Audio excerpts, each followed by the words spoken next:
Сайн байцгаана уу? Өнөөдрийн бичлэгээр бид 7 хүрд гэж нэрлэгддэг боловч доктор Жоус Банза багш энергийн төв гэж нэрлэж байгаа энэ хүний биеийн үйл ажиллагааны хэсгийн талаар тайлбарлах гэж байна. За ингээд 2 дугаар энергийн төвийн тухай ярив.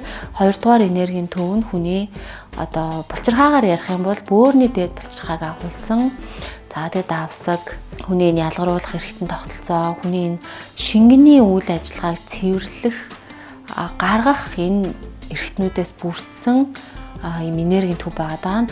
Бидний энэ зүүн совин амьд үлдэх энэ инстинкт, за тэг бие хамгаалах энэ үйл ажиллагааг хариуцдаг. Энэ ч утгаараа бөөрийн дээд булчирхаа гэдэг бол нөгөө кортизол гэдэг стрессийн үндсэн даавар гормоныг үйлдвэрлэгч энэ эрхтэн байгаа. Тэгэхээр 2 дугаар энергийн төв нь юунаас болж гэмтдэггүй гэхээр нөгөө зүүн совингийн эсрэг айдас, түгшүүр, тодорхойгүй байдал, за тэгээ буруутгал, шүүмжлэл гэх мэтчлэн эдгээр сэтгэл хөдлөл дээрээс болоод гэмтдэг. За мөн эргээгээд энийг эдгээ гэх юм бол итгэл маш чухал.